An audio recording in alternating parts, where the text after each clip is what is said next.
Free Lunch by Rex Ogle.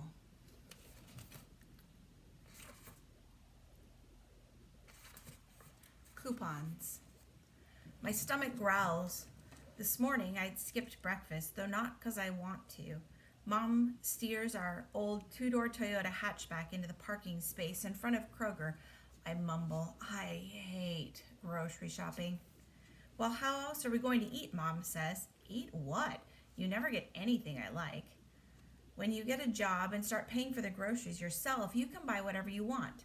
I can't get a job, I'm a kid. Sounds like your problem, not mine. When Liam goes to the store with his mom, she lets him get anything he wants. Pop-Tarts, toaster strudels, Twix bars, Pringles, whatever. That's because Liam is a spoiled brat and his mom is rich. They aren't rich just because they live in a house. Well, they're richer than us, Mom shouts. She gets out of the car and slams the door. I don't take off my seatbelt. Mom storms around the car and tries to open the door. It takes a second because it has a big dent in the side that catches every time. Metal wrenches against metal when she jerks it open. Get out of the car. Can I just get one thing I want? You can get an ass whooping if you don't get out of the car this minute. Not budging, I stare straight ahead, my arms crossed like a shield. I don't know why I get so angry about this stuff. This is how it's been my whole life, but some days I hate my life, and I feel like fighting. Fighting my mom, fighting other kids, fighting the world, doesn't matter.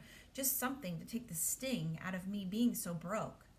I'm going to count to 3, Mom growls through gritted teeth, and her fingers curl into palms, making fists. 1, fine, I shout back. I get out of the car and slam the broken door, the metal catching like robot nails on a chalkboard. Usually I stand my ground, but when Mom gets that red look in her eyes, I know it's better to stop arguing.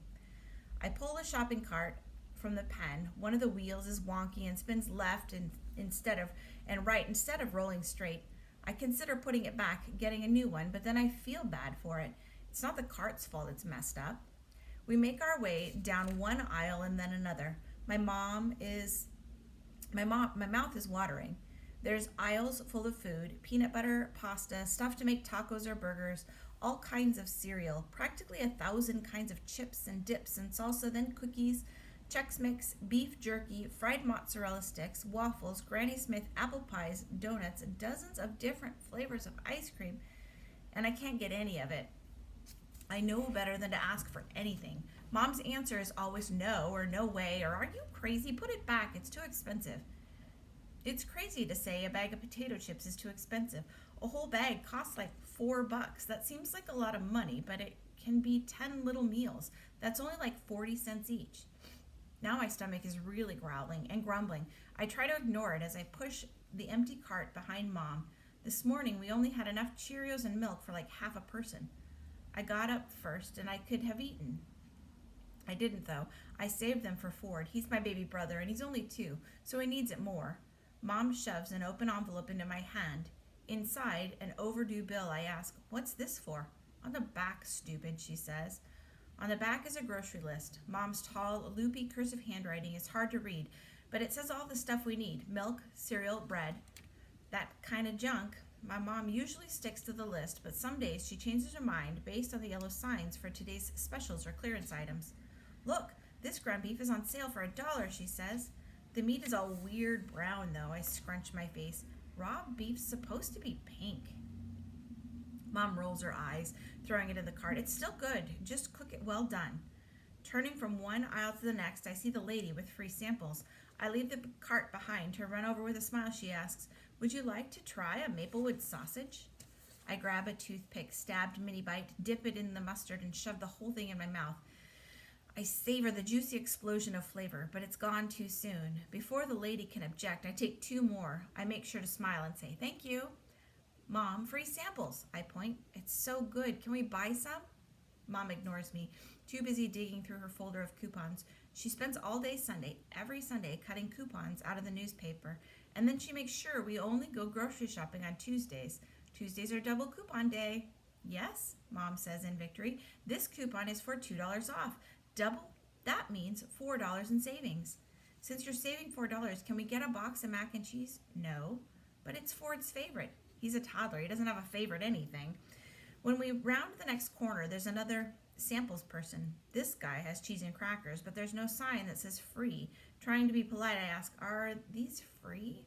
He gives me a dirty look. "If you're going to buy some." "Hey," Mom shouts, "I don't see a sign saying anything about buying nothing. Rex, go ahead. Have as many as you want." I feel my face redden. I'm hungry, but I don't want to be rude. I take the smallest cracker with a little square of cheese on it, and I whisper, "Thank you." "Don't thank him," Mom snaps at me, glaring at him. "He thinks he's so much better than us, but he's the one selling cheese." The cheese man mutters in his breath, "Trailer trash." "We don't live in a trailer anymore," Mom shouts at him, "so there." She takes control of the cart and pushes us away. I'm relieved. For a second, I thought she was going to pick a fight. It wouldn't be the first time. My mom doesn't shy away from much, especially confrontation. As we move toward the checkout, a few minutes later, Mom is still agitated, talking to herself like a crazy person, looking down on us. He doesn't even know me. He doesn't know my situation. He thinks he's so much better than us. Screw him. At the register, I transfer the items from the cart onto the conveyor belt. The cashier watches me as I look at the candy racks. Cashiers always look at me like they're watching to see if I'll steal something, like I'm guilty because my clothes are from a second-hand store. While the cashier rings up stuff, Mom pulls out her wallet. She's counting money, except the money looks different from usual. I've never seen it before. It looks like toy money. Like that game Monopoly, it's all bright colored and says food coupon. "What's that?" I ask. "Don't worry about it," Mom snaps. She pushes me toward the end of the counter. "Don't just stand there being lazy. Bag the groceries." The cashier finishes scanning, then does the discount for the coupons. She says the total, and Mom hands her the weird, fake-looking money. The cashier pushes some buttons and says, "After the food stamps, you owe $10.38. "What are food stamps?" I ask. "Don't worry about it," Mom repeats, but this time she scowls at me.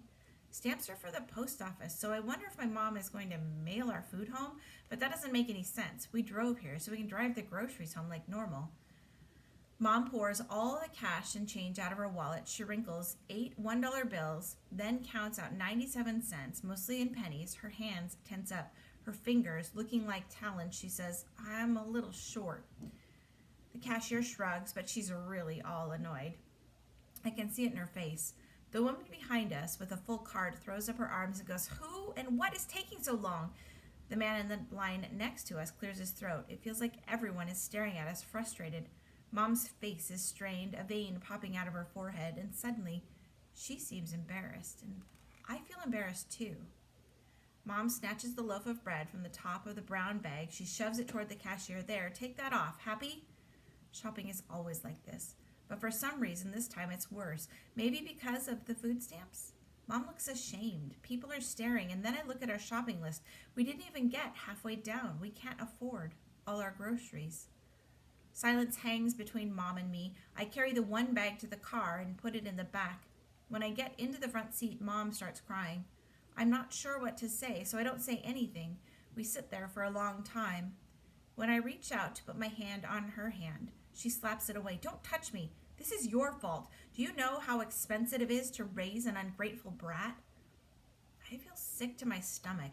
I don't know if it's because I'm angry or sad or just hungry, but it's probably all three.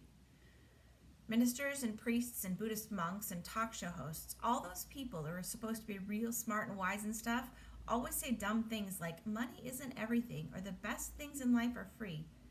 But they're wrong. Money is everything. The best things in life aren't free. And don't say something stupid like love is free, because it's not. It costs money to take care of the people you love. When Mom isn't working, she's always upset and sad she can't love me like a normal mom. She gets mad at every little thing. No job means no money, which means no groceries or electricity. That makes all the love go out of my mom like an air out of balloon. And who wants an empty balloon? When Mom's working, she's nicer. She definitely loves me more when she has money, because she can afford groceries and pay rent on time, bills too, all that junk. She can think straight. She remembers she cares about me. So don't tell me love is free, because I know nothing in this world is free. Every little thing costs something.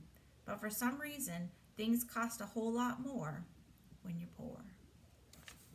This is Free Lunch by Rex Ogle.